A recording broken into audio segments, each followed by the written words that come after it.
ਆਪ ਜੀ ਦਾ ਇਸ ਵੀਡੀਓ ਵਿੱਚ ਸਵਾਗਤ ਹੈ। ਅੱਜ ਆਪਾਂ ਜਮਾਤ 8ਵੀਂ ਵਿਸ਼ਾ ਸਮਾਜਿਕ ਵਿਗਿਆਨ ਦੇ ਪਾਠ 11 ਪ੍ਰਸ਼ਾਸਨਿਕ ਬਣਤਰ, ਵਸਤੀਵਾਦੀ ਸੈਨਾ ਅਤੇ ਸਿਵਲ ਪ੍ਰਸ਼ਾਸਨ ਦਾ ਵਿਕਾਸ ਦੇ ਵਸਤੂਨਿਸ਼ਟ ਪ੍ਰਸ਼ਨ ਉੱਤਰ ਕਰਾਂਗੇ ਅਤੇ ਵੀਡੀਓ ਦੇ ਅੰਤ ਵਿੱਚ ਆਪਾਂ ਇਹਨਾਂ ਦੇ ਉੱਤਰਾਂ ਦੇ ਬਾਰੇ ਵੀ ਗੱਲ ਕਰਾਂਗੇ। ਸ਼ੁਰੂ ਕਰਦੇ ਹਾਂ। प्रश्न पहला, इस एक्ट अनुसार बंगाल विच गवर्नर जनरल ਅਤੇ 4 ਮੈਂਬਰਾਂ ਦੀ ਕੌਂਸਲ ਸਥਾਪਿਤ ਕੀਤੀ ਗਈ। ਇਹ ਐਕਟ 1773 ਈਸਵੀ ਵਿੱਚ ਈਸਟ ਇੰਡੀਆ ਕੰਪਨੀ ਦੇ ਕੰਮਾਂ ਦੀ ਜਾਂਚ ਲਈ ਪਾਸ ਹੋਇਆ ਸੀ। ਕੀ ਤੁਸੀਂ ਇਸ ਐਕਟ ਦਾ ਨਾਂ ਦੱਸ ਸਕਦੇ ਹੋ? Options Pits India act, regulating act, charter act, ਇਹਨਾਂ ਵਿੱਚੋਂ ਕੋਈ ਨਹੀਂ। ਅਗਲਾ ਪ੍ਰਸ਼ਨ ਹੈ, ਇਸ ਐਕਟ ਤਹਿਤ ਬੰਗਾਲ ਦੇ ਗਵਰਨਰ ਜਨਰਲ ਅਤੇ ਕੌਂਸਲ ਨੂੰ ਹੁਣ ਭਾਰਤ ਦਾ ਗਵਰਨਰ ਜਨਰਲ ਅਤੇ ਕੌਂਸਲ ਦਾ ਨਾਂ ਦਿੱਤਾ ਗਿਆ ਅਤੇ ਇਸ ਐਕਟ ਦੁਆਰਾ ਕੰਪਨੀ ਨੂੰ ਵਪਾਰ ਦਾ ਸਾਰਾ ਕੰਮ ਛੱਡ ਕੇ ਸ਼ਾਸਨ ਪ੍ਰਬੰਧ ਵੱਲ ਧਿਆਨ ਦੇਣ ਲਈ ਕਿਹਾ ਗਿਆ। ਇਸ ਐਕਟ ਦਾ ਨਾਂ ਦੱਸੋ। Options Pits India act, regulating act, charter act, ਇਹਨਾਂ ਵਿੱਚੋਂ ਕੋਈ ਨਹੀਂ। ਪ੍ਰਸ਼ਨ ਤੀਸਰਾ, ਭਾਰਤ ਵਿੱਚ ਸਿਵਲ ਸੇਵਾਵਾਂ ਦਾ ਮੋਢੀ ਕਿਸ ਨੂੰ ਮੰਨਿਆ ਜਾਂਦਾ ਹੈ? Options Lord Cornwallis, Lord Dalhousie, Dupleix, Warren Hastings.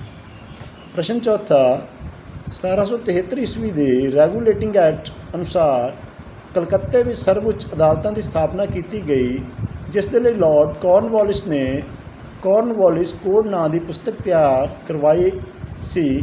कि तुसीं जाणदे हो कि ये पुस्तक विच की सी? ऑप्शनस कानूनों का संग्रह, कहानियों का संग्रह, मिलिट्री कोड, इन्हां विचों कोई नहीं। प्रश्न पंजवां, 1853 तो शुरू की गई सिविल सर्विस की प्रीख्या कित्थे लई जांदी सी? ऑप्शनस अमरीका, इंग्लैंड, भारत, चीन। प्रश्न छेवां, 1863 विच सिविल सर्विस की प्रीख्या में सफल होने वाला पहला भारती कौन सी? Options Mahatma Gandhi, Satyendra Nath Tagore, BR Ambedkar, Jawaharlal Nehru. प्रश्न नंबर 7, 1886 ईस्वी विच किस द्वारा 15 मैंबरों का पब्लिक सर्विस कमीशन नियुक्त किया गया, जिसने सिफारिश की सी के सिविल सर्विस नूं 3 भागों विच वंडिया जाए? Options Lord Cornwallis, Lord William Bentinck, viceroy Lord Ripon, इन्हां विचों कोई नहीं। प्रश्न 8वां, हेठ लिखे विचों किहड़ा तत्थ गलत है? ऑप्शनस 1856 ईस्वी विच अंग्रेजी सैना विच भारतीय सैनिकों की गिणती अंग्रेज़ सैनिकों नालों वध सी। भारतीय सैनिकों नूं अंग्रेज़ सैनिकों नालों घट तनख्वाह मिलती सी।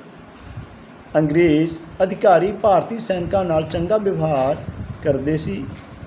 भारतीय सैनिकों की तरक्की वध तो वध सूबेदार की पदवी तक हुंदी सी।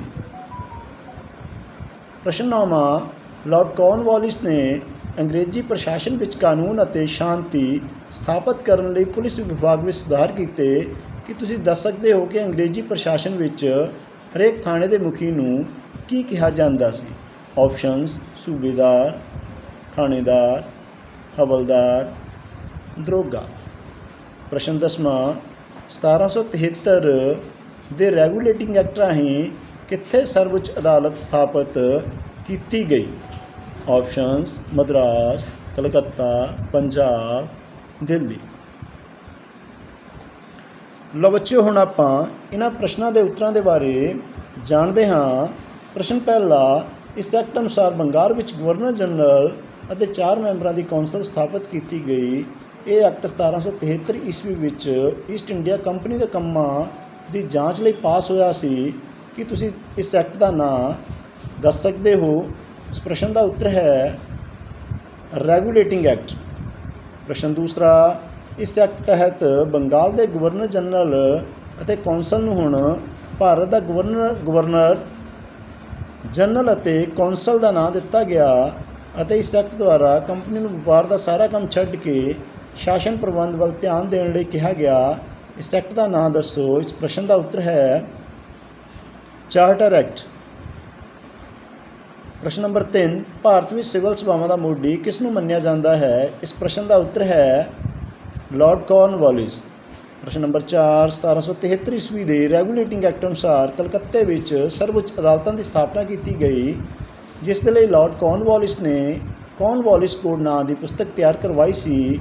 ਕੀ ਤੁਸੀਂ ਜਾਣਦੇ ਹੋ ਕਿ ਇਹ ਪੁਸਤਕ ਵਿੱਚ ਕੀ ਸੀ।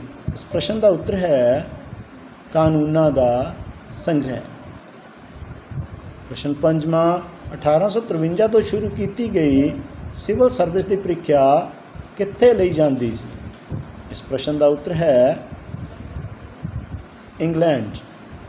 ਪ੍ਰਸ਼ਨ ਨੰਬਰ 6, 1863 ਵਿੱਚ ਸਿਵਲ ਸਰਵਿਸ ਦੀ ਪ੍ਰੀਖਿਆ ਵਿੱਚ ਸਫਲ ਹੋਣ ਵਾਲਾ ਪਹਿਲਾ ਭਾਰਤੀ ਕੌਣ ਸੀ। ਇਸ ਪ੍ਰਸ਼ਨ ਦਾ ਉੱਤਰ ਹੈ ਸਤਿੰਦਰਨਾਥ ਟੈਗੋਰ। ਪ੍ਰਸ਼ਨ 7ਵਾਂ, 1886 ਈਸਵੀ ਵਿੱਚ ਕਿਸ ਦੁਆਰਾ 15 ਮੈਂਬਰਾਂ ਦਾ ਪਬਲਿਕ ਸਰਵਿਸ ਕਮਿਸ਼ਨ ਨਿਯੁਕਤ ਕੀਤਾ ਗਿਆ, ਜਿਸ ਨੇ ਸਿਫਾਰਿਸ਼ ਕੀਤੀ ਸੀ ਕਿ ਸਿਵਲ ਸਰਵਿਸ ਨੂੰ 3 ਭਾਗਾਂ ਵਿੱਚ ਵੰਡਿਆ ਜਾਵੇ। ਇਸ ਪ੍ਰਸ਼ਨ ਦਾ ਉੱਤਰ ਹੈ ਵਾਇਸਰਾਏ ਲਾਰਡ ਰਿਪਨ। ਪ੍ਰਸ਼ਨ 8ਵਾਂ, ਹੇਠ ਲਿਖਿਆਂ ਵਿੱਚੋਂ ਕਿਹੜਾ ਤੱਥ ਗਲਤ ਹੈ। 1856 ਵਿੱਚ ਅੰਗਰੇਜ਼ੀ ਸੈਨਾ ਵਿੱਚ ਭਾਰਤੀ ਸੈਨਿਕਾਂ ਦੀ ਗਿਣਤੀ ਅੰਗਰੇਜ਼ ਸੈਨਿਕਾਂ ਨਾਲੋਂ ਵੱਧ ਸੀ।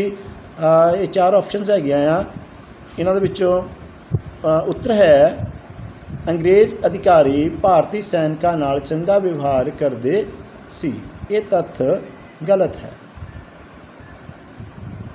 ਪ੍ਰਸ਼ਨ ਨੰਬਰ 9, ਲਾਰਡ ਕਾਰਨਵਾਲਿਸ ਨੇ ਅੰਗਰੇਜ਼ੀ ਪ੍ਰਸ਼ਾਸਨ ਵਿੱਚ ਕਾਨੂੰਨ ਅਤੇ ਸ਼ਾਂਤੀ ਸਥਾਪਿਤ ਕਰਨ ਲਈ ਪੁਲਿਸ ਵਿਭਾਗ ਵਿੱਚ ਸੁਧਾਰ ਕੀਤੇ। ਕੀ ਤੁਸੀਂ ਦੱਸ ਸਕਦੇ ਹੋ ਕਿ ਅੰਗਰੇਜ਼ੀ ਪ੍ਰਸ਼ਾਸਨ ਵਿੱਚ ਹਰੇਕ ਥਾਣੇ ਦੇ ਮੁਖੀ ਨੂੰ ਕੀ ਕਿਹਾ ਜਾਂਦਾ ਸੀ। ਇਸ ਪ੍ਰਸ਼ਨ ਦਾ ਉੱਤਰ ਹੈ ਦਰੋਗਾ।